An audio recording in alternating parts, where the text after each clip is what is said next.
Hola a todos, ¿cómo están? Serán nuevamente bienvenidos a esta su serie y su canal Hablemos de Historia Venezuela. El día de hoy vamos a tocar un tema que no nos es habitual. Vamos a hablar un poco sobre temas internacionales, pero por supuesto siempre ligados a nuestro país, a Venezuela. Y bueno, para eso tenemos un invitado muy especial. Se trata del profesor Jesús Macei, colega de actividades docentes nuestras en la Universidad Central de Venezuela, quien es politólogo de profesión, pero con una amplia trayectoria en materia de diplomacia, con una carrera diplomática importante, fue incluso cónsul en Italia, concretamente en Nápoles. Como decimos, es profesor tanto en la UCB como en la Universidad Santa María. Y bueno, lo hemos invitado hoy para eh, tenerlo aquí, pues, para conversar sobre el interesante tema de lo que fue la política exterior en la era democrática venezolana. Vamos a pasarle revista a todo lo que fue nuestras relaciones exteriores eh, con la política de Estado que fijó la era democrática venezolana de 1958 a 1998.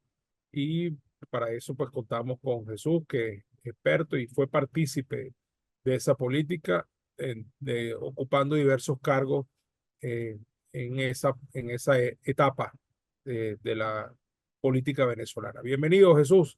Un placer tenerte Gracias, aquí con nosotros. gracias Cipriano, muy buenos días.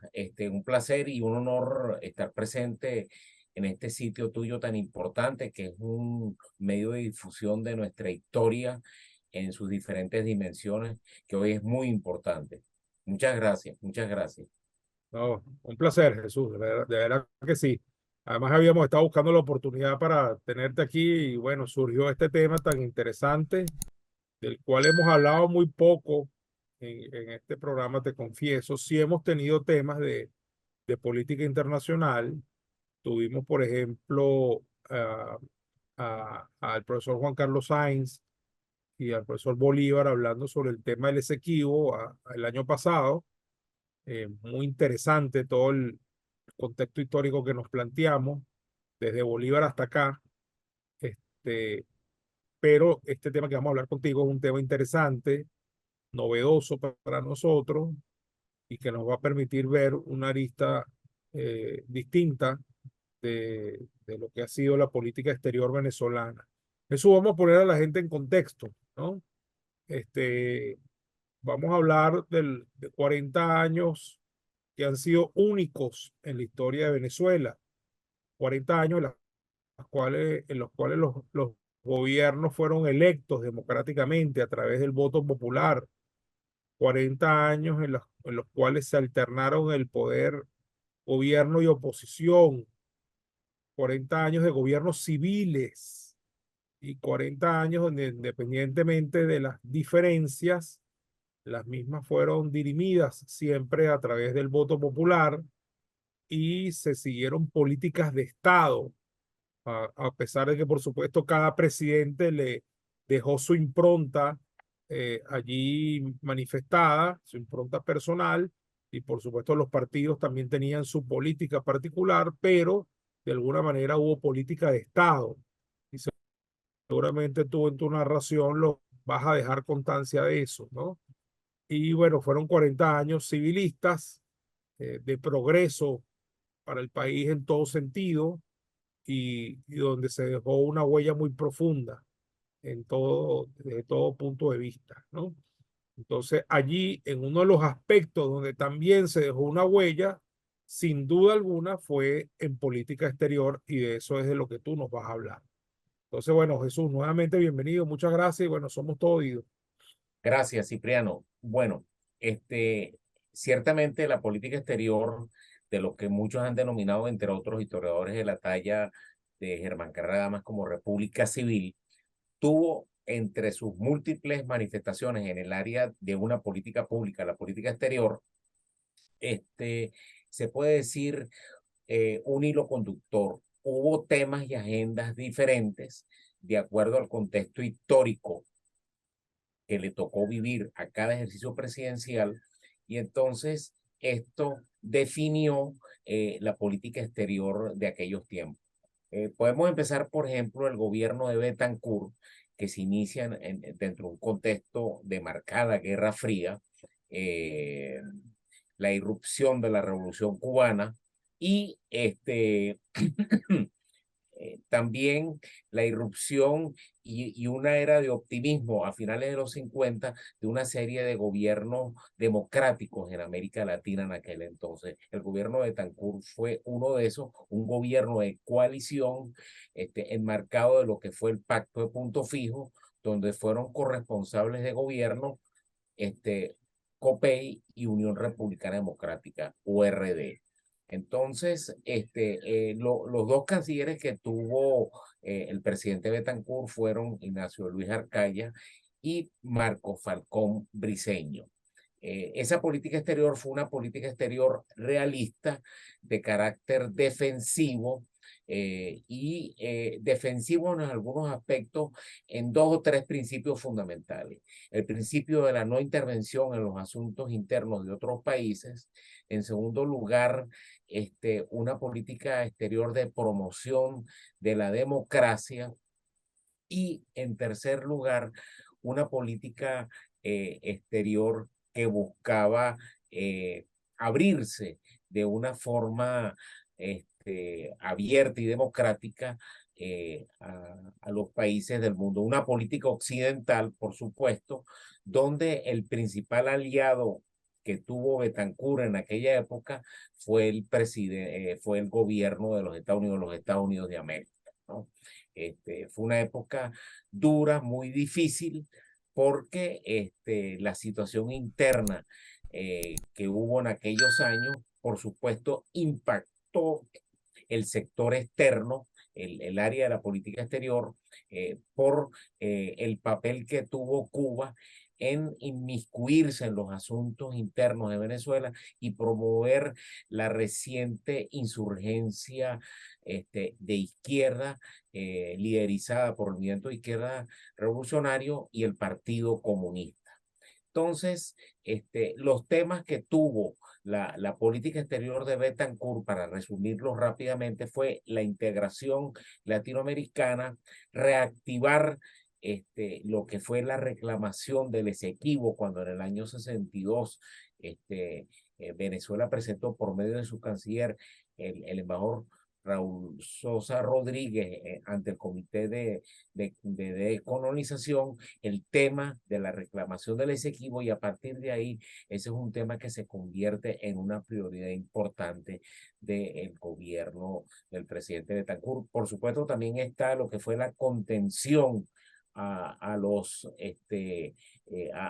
que fue la insurgencia armada en aquella época, y también a los gobiernos de derecha que conspiraron igualmente para acechar al joven experimento democrático enmarcado, por ejemplo, en la figura de Rafael Leónidas Trujillo en República Dominicana. Entonces, la política de Betancourt fue una política de buscar promocionar la democracia venezolana y, por supuesto, defenderse de los ataques de aquel entonces. El siguiente periodo constitucional Oye, Jesús, también por se cierto, más... disculpa, perdona que te interrumpa, ¿no? Ajá, Como siempre le digo a los invitados, no soy periodista ni entrevistador, sino que soy un dirigente político y abogado apasionado de la historia. Entonces, por eso me involucro en la conversación. Esto es una conversación más que una entrevista, ¿no? ok. Pero me parece importantísimo el último tema que tocaste en el gobierno de Betancourt, ¿no? Eh, a Betancourt le toca vivir un periodo muy sui generis, ¿no? Un periodo absolutamente particular, que si hubiese fracasado hubiese sido el naufragio absoluto de la democracia venezolana, porque a él le toca vivir el periodo en el cual Fidel Castro se declara comunista. ¿M? Y eso significa, entre otras cosas, vivir el asedio permanente de lo que es que no solamente Fidel Castro intentara exportar su revolución, sino que los factores internos en Venezuela trataran también de emular la revolución. O sea, ya había una relación simbiótica muy complicada, ¿no? Porque es aquel hombre tratando de exportar lo suyo y aquellos y muchos factores internos tratando de importarla. Es decir, que había allí compenetración indiscutible. La gente que terminó siendo el MIR queriendo imitarlo, factores que se fueron de URD queriendo imitarlo, los propios comunistas venezolanos felices de que aquel hombre se declarara comunista. Entonces Betancur estaba en una situación bien complicada, bueno, que de hecho tú acabas de nombrar que el gobierno se rigió por el pacto punto fijo, que decía entre otras cosas de un gobierno de coalición, pero esa coalición se rompe muy temprano y URD sale del gobierno, precisamente porque su primer canciller, Arcaya, en una sesión no sigue la línea del gobierno y se opone más bien a pedir sanciones contra Cuba, etcétera, y eso trae una primera crisis. Y bueno, URD lamentablemente se sale del gobierno y Betancur no le queda otra solución que cambiar de canciller, pero mantiene la línea dura de la lucha contra el comunismo y contra la guerrilla, y eso, por supuesto, tiene mucho que ver con la política internacional, ¿no? Sí, yo creo que la política exterior de Betancourt fue una política de contención, una política de carácter defensivo.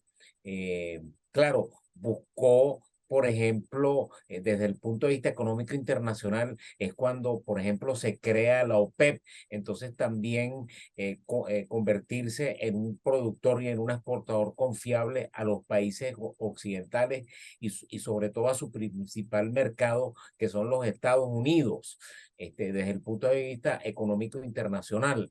Y por supuesto, desde el punto de vista político, lo que significó la contención a la experiencia cubana que se quiso trasladar a Venezuela, porque lamentablemente muchos venezolanos se dejaron alumbrar por la experiencia cubana y pensaron que esa experiencia se pudiese repetir aquí, pero olvidaron que Venezuela tenía una naciente democracia que tenía el apoyo de amplios sectores de la sociedad civil, la iglesia, los empresarios, los trabajadores, por supuesto, sus fuerzas armadas y el liderazgo civil de la época. Entonces, aunque ORD se separó del gobierno, siguió teniendo una oposición leal. Claro, hubo sectores juveniles que fueron, vamos a decirlo así, ideólogos de la revolución cubana, entre los cuales cabe mencionar a José Vicente Rangel, a José Oropesa, entre otros, ¿no? Que fueron propagadores ideológicos, ¿no? De la insurrección armada cubana aquí en Venezuela, ¿no? De promoverla mediante sus ideas, etcétera, etcétera, etcétera. Es verdad lo Copey que está fue un diciendo. par. Y es verdad lo que está diciendo y mencionar de manera muy particular que Jovito Villalba, que era su principal líder, se mantuvo siempre en la línea de la oposición leal al gobierno. Eso es correcto. Sí, Y hay sí, que sí, sí. reivindicarlo. Sí, sí, eso es cierto. Entonces, claro, si pasamos a la política de la ONU, va a mantener también lo que es una política defensiva en materia de política exterior. El eje de la política exterior de Leoni va a girar en torno a la reclamación del Acuerdo de Ginebra, que ya lo han tratado distinguidos profesores de la universidad como Juan Carlos Sainz, profesor de la Escuela de Derecho de la UCB. Ahí va a girar fundamentalmente la política exterior de Leoni, claro, no dejando de lado otros temas, por ejemplo, la integración latinoamericana. León iba a ir a la primera reunión de presidentes en Punta del Este, en Uruguay, en 1967. También va a ser un crítico muy fuerte del papel de algunos países y de Estados Unidos en la intervención en República Dominicana en 1965.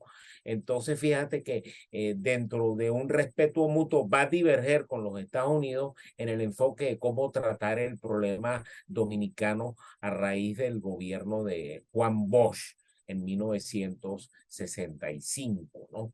Y por supuesto también en el gobierno del presidente Leoni, se va a promover la integración latinoamericana, se dan los primeros pasos para que Venezuela se integre, que lo va a hacer posteriormente en el gobierno del presidente Caldera, a lo que es el Acuerdo de Cartagena. Y va a ser una política exterior también con un gran sentido de las proporciones. Su canciller va a ser Ignacio Iribarren Borges, el canciller de todo el periodo del presidente Leoni. Va a ser el canciller Ignacio Iribarren Borges, que fue un canciller sereno, medido, venía de ser embajador en el exterior, entonces tenía un conocimiento del tema internacional. Entonces, tanto Betancourt como Leoni no improvisaron en el tema internacional y quiero subrayar con esto que fue una política defensiva y de protección a la naciente, al naciente experimento democrático en aquella época. Claro, dentro de un contexto de Guerra Fría muy difícil, lo que sucedía en Europa y en los Estados Unidos, por supuesto, en una relación de interdependencia compleja, va a marcar lo que va a ser el desenvolvimiento de la política exterior de Venezuela en aquellos años. Cuando llega Caldera al gobierno, Caldera interpreta que hay que plantearse una política exterior que abra Venezuela a otros horizontes. Por eso, dentro de una línea de autonomismo, plantea una política exterior bajo tres principios novedosos que se le van a sumar y van a complementar a los que ya estaban estipulados en la Constitución Nacional de 1961, que es el pluralismo ideológico, el bien común universal, el nacionalismo democrático, que van a insertar a Venezuela mucho más en aquel entonces. Se va a promover la integración de Venezuela al Acuerdo de Cartagena, que se va a hacer en febrero de 1973.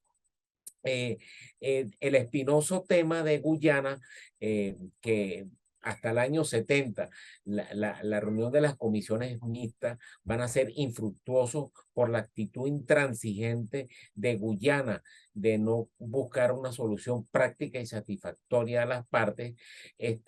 Dentro de una perspectiva de realismo político, Caldera se plantea una pausa al tema de la reclamación, y por eso es que se esboza lo que es el famoso protocolo de Puerto España, que va a dar una pausa a la reclamación venezolana por 12 años, para crear también las mejores condiciones en el Caribe angloparlante en aquella época, porque Venezuela tenía una imagen de ser un país subimperialista, ¿no? Una idea promovida no solamente por Guyana, sino también por Cuba a través de sus aliados en el Caribe. Es también la época de la descolonización de esos microestados del Caribe, de Barbados, Jamaica. El papel de Trinidad y Tobago va a ser muy importante. Entonces Venezuela tenía una imagen de país subimperialista que el gobierno del doctor Caldera va a tratar de reorientar mediante una política de acercamiento al Caribe oriental en aquel entonces. Entonces, el doctor Calvani va a visitar algunos de esos países como Trinidad y Tobago, San Lucia, Jamaica también, y esos primeros ministros van a corresponder en reciprocidad a la visita del canciller y van a visitar Venezuela, entre ellos el líder histórico de Santa Lucía, que es John Compton, que visita Venezuela en 1973. Lo mismo hace Michael Manley, que en el gobierno de Pérez va a profundizar una relación de amistad entre Venezuela y Jamaica. Entonces, el gobierno del doctor Caldera replantea la política exterior de Venezuela, complementa unos principios con los principios de no intervención, no interferencia en los asuntos internos de otros países y de promover la democracia con unos nuevos principios que ya en el gobierno del presidente Pérez se va a profundizar mucho más aún con una política de cooperación con Centroamérica. Muy interesante todo este recuento acerca de los gobiernos de León y Caldera. Permíteme hacerte un comentario tanto del Acuerdo de Ginebra como el protocolo de Puerto España, que a la hora de la verdad están vinculados el uno con el otro porque se trata de dos instrumentos de política internacional que tienen que ver con la controversia sobre el Esequibo, ¿no?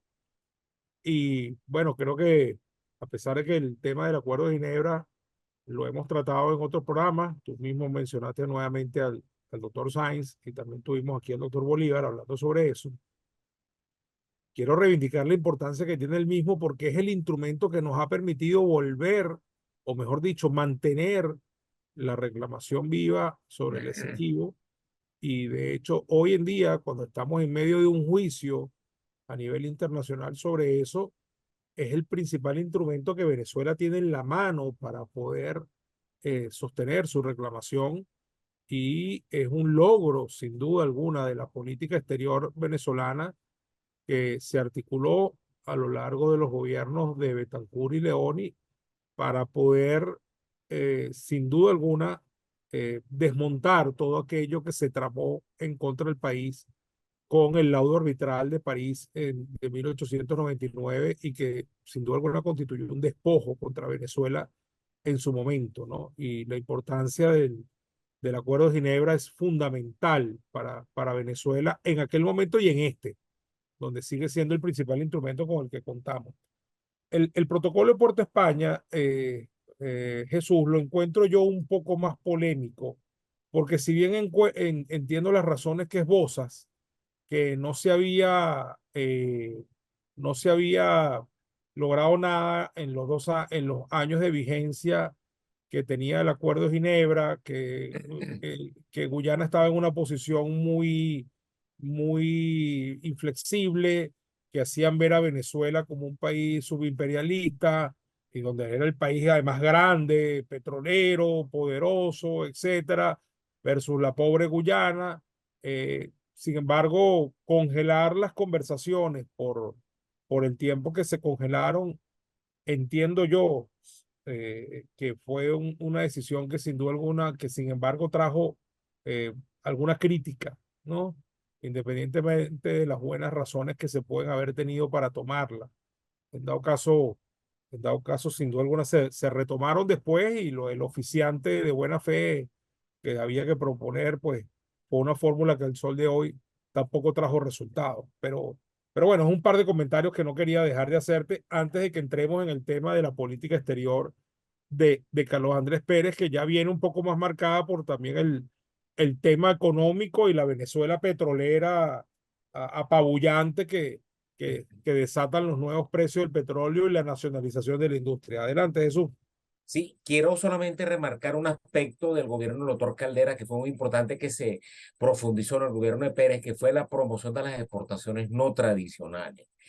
Calvani participó en los dos congresos de comercio exterior que organizó la Asociación Venezolana de Exportadores y en el gobierno de Caldera se instrumentaron una serie de instrumentos jurídico-económicos como la ley de fomento a las exportaciones no tradicionales, la ley de incentivo a las exportaciones no tradicionales, una novísima ley de aranceles, entre otros instrumentos que propiciaron que Venezuela empezara a hablar de exportaciones más allá del petróleo, ¿no? Y eso queda de patente en el gran homenaje que le hace la Asociación Venezolana de Exportadores al doctor Caldera en noviembre de 1973, donde se reconoce los beneficios de esa política exterior. Bueno amigos, hemos repasado entonces con el doctor Jesús Macei de esta manera cómo fue la política exterior de la democracia en sus primeros 3 gobiernos, en los de Betancur, Leoni y Caldera. Quedamos así pues listos para ver en la próxima oportunidad, el próximo capítulo, todo lo que ocurrió a partir del primer gobierno de Carlos Andrés Pérez. Si les gustó lo que vieron, se les agradece un like, así como también el súper gracias para apoyarnos, para seguir lo que estamos haciendo desde este canal de YouTube Hablemos de Historia Venezuela. También los invitamos a unirse a nuestra comunidad, seguirnos en nuestras redes sociales y bienvenidos todos los comentarios que quieran hacer en la sección correspondiente. Muchísimas gracias. Hasta la próxima. Muchachos, los invito a todos a que construyamos futuro partiendo de la verdadera historia. ¿Me acompañan? ¡Sí! ¡Vamos pues!